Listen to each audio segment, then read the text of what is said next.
किंवा कुठं जाणार नाही, काय करावं राजकारणात समजत नाही असं म्हटले आणि आता तुम्ही तर शिवसेनेचे उमेदवार म्हणून हो, गेल्या 15 दिवसापूर्वी एक 8-10 दिवस झाले असतील साधारण मी पत्रकार परिषद घेतली आणि पत्रकार परिषदेमध्ये संपूर्ण आलेख आपल्या समोर मांडला. मी त्यावेळेस एक प्रश्न आपल्या पुढे उपस्थित केला, एक तर मला लढावं लागणार आहे नाहीतर थांबावं लागणार आहे. संपूर्ण मतदारसंघामध्ये आम्ही ज्यावेळेस फिरलो त्यावेळेस मतदारसंघातल्या प्रत्येक माणसाने सांगितलं, भाऊ आता थांबायची वेळ नाही, काही झालं तुम्हाला लढायचं आहे आणि मग कोणत्याही परिस्थितीत तुम्हाला लढायचं असेल तर मग आपल्याला तो मार्ग शोधावा लागेल. अनेक लोकांचं मत आणि मतांतर घेतल्यानंतर साधारणपणे त्यांनी सांगितलं की आपण शिवसेनेतूनच आला होता राष्ट्रवादी, त्याच्यापेक्षा आता तुम्ही पुन्हा एकदा शिवसेनेचं धनुष्य घ्या आणि ही निवडणूक तुम्हाला जिंकायच्यासाठी सोपी जाईल असं त्यांनी सांगितलं. म्हणून मी पुन्हा एकदा निर्णय घेतला. मी पत्रकारांना सांगितलं की जरी मी म्हणालो तरी त्या सगळ्या बाबी समजून घेऊन लोकांचा आणि जनतेचा कौल समजून निवडणूक लढण्याचा प्रयत्न आम्ही केला. तुम्ही म्हणताय बरोबर आहे, पण तुम्हाला या संदर्भात राष्ट्रवादीने काही संपर्क केलाय का?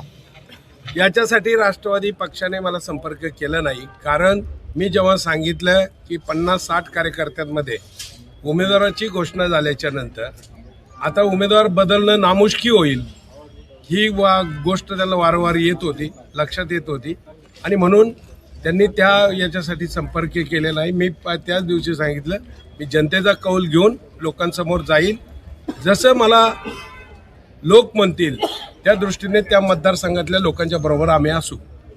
आता पहा, तीन पक्ष आहेत, म्हणजे जवळजवळ एक शिवसेना बाळासाहेब ठाकरे, एकनाथ शिंदे आणि इकडं शरदचंद्रजी पवार, हे म्हणजे तीन एकत्र येऊन म्हणजे कशा पद्धती एक वेगळी आघाडी किंवा काय वाटते तुम्हाला? नाही, लोकांच्या मनामध्ये खूप मोठी खतखत आहे. सत्तेसाठी काही पण करण्याचा प्रयत्न सातत्याने होतोय. आम्ही पाहिलं, आता मी एक मतदारसंघामध्ये जेव्हा विधानसभेची निवडणूक झाली होती त्यावेळेस देवदत्त नावाने एक डमी उमेदवार उभा केला आणि त्याचा फायदा घेण्याचा प्रयत्न त्या निवडणुकीला झाला. पण आता साध्या पंचायत समिती आणि जिल्हा परिषदच्या उमेदवारांना सुद्धा असे प्रयोग समाजात करताना आम्हाला दिसत आहेत. आज मी पाहिलं तर माझ्या एका मतदारसंघात माझी भगिनी रोहिणीताई यांच्या मतदारसंघात डमी उमेदवार शोधण्याचा प्रयत्न, त्याच पद्धतीने काम करण्याचा प्रयत्न. जी माणसं इतक्या खालच्या लेवलला जातात, ज्यांची पातळी संपली जाते, त्या लोकांच्या समोर जर लढायचं असेल तर तुम्ही एकत्र लढा हा संदेश जनतेने दिला. पक्ष पातळीवर तुम्ही विचार करू नका, पक्ष अ का ब, याच्यापेक्षा सगळे पक्ष याच्यात सामील व्हा. पण ह्या लोकांसाठी यावेळेस तुम्हाला एकत्र लढावं लागेल. म्हणून सांगितलं, आमच्या पक्षाने आम्हाला उमेदवारी दिलेली आहे. ज्या पक्षाने उमेदवारी दिली आहे त्यांना आम्ही एकत्र करा आमच्या लेवलला केलंय, आम्ही त्याच्यात यशस्वी झालो. विधानसभेला दिलीप वळसे पाटील यांचं काम केलं देवदत्त निकमांच्या विरोधात, आणि आता तुम्ही म्हणताय का डमी उमेदवार त्यांनी दिला अशा पद्धतीने? नाही, जसं विधानसभेला झालं, मी म्हणालो नाही का, जसं विधानसभेला देवदत्त नावाचा उमेदवार होता तसंच आमच्या ह्या निवडणुकीत सुद्धा आता त्या टाईपचा काही फॉर्म्युला करायचा प्रयत्न चालला. किती यश येतं मला माहित नाही. आता तुम्ही जे आता तिघजण आहेत तर त्या पद्धतीने सांगड बसून म्हणजे थोडक्यात राष्ट्रवादीचे विवेक वळसे पाटील यांच्या विरोधात ही लढाई लढताय, तर काय सांगाल लोकांना, काय संदेश द्याल? नाही, आम्ही कोणाच्या विरोधात लढाई लढत नाही. सत्ता ही कोणाची जागीरदारी नाही. आज रोजी प्रत्येक माणसाला वाटतंय की आम्ही सत्तेत आलो होतो, आयुष्यभर आम्ही सत्तेत पाहिजे, मग त्याच्यासाठी काही करायला लागलं तरी चालेल, ही जी भावना आहे ती लोकांना यावेळेस पुसून काढायची आहे. त्यांच्या इच्छेनुसार आम्ही सगळे उभे आहोत. आम्ही एकदा याच्यामध्ये डिसिजन घेतला होता, या सगळ्याला कंटाळून आम्ही याच्यातून बाहेर पडायचा निर्णय होत होता, पण जनतेच्या आग्रहाखातर पुन्हा एकदा त्यांच्या म्हणण्यानुसार आम्ही ही भूमिका घेतली आणि आज पुन्हा आम्ही एकत्र निवडणूक लढवण्याचा डिसिजन करतोय. तुम्ही मागच्या वेळेस म्हटले, ज्यावेळेस पत्रकार परिषद झाली एकलहऱ्याला, त्यावेळेस म्हणले 35 वर्ष मी राजकारणात आहे, हो, आणि मला पक्षाने काय दिलं असा एक प्रश्न आला तुमचा. मी कधीच म्हटलं नाही की पक्षानं मला काय दिलं, हे कधी म्हटलं. मी 35 वर्षाच्या राजकारणामध्ये संघटनेत काम करून संघटना वाढवण्याचं काम केलं. एकदा मी जिल्हा परिषदची निवडणूक फक्त पक्षाच्या चिन्हावर लढलो आणि ती निवडून आलो. बाकी अन्य म्हणण्याचं कारण नाही.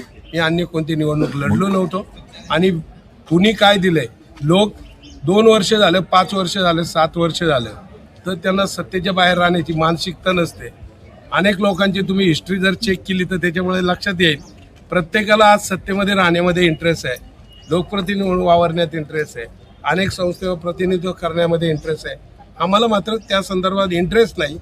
लोकांच्या मागणीनुसार काम करायचं हे आमचं धोरण आहे आणि म्हणून या निवडणुकीला आम्ही उभं राहिलो. तुम्ही आढळराव पाटलांचे खंदे समर्थक म्हणून ओळखले जात होते, परंतु आता हे संपूर्ण चेंज करून तुम्ही थोडक्यात एकनाथ शिंदे पक्षात गेले. तर आढळराव पाटलांनी तुमची मनधरणी केली किंवा नाही, आढळराव पाटलांनी 100% मनधरणी केली.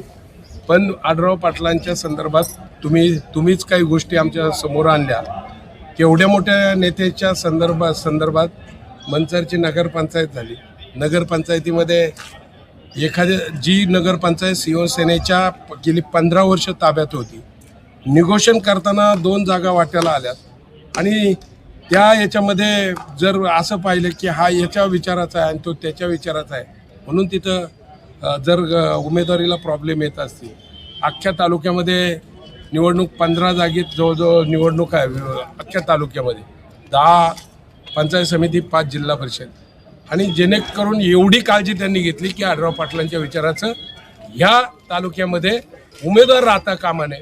कारण त्यांना आढळराव पाटील हवे आहेत, फोटो लावून मतं घेण्यासाठी हवे आहेत.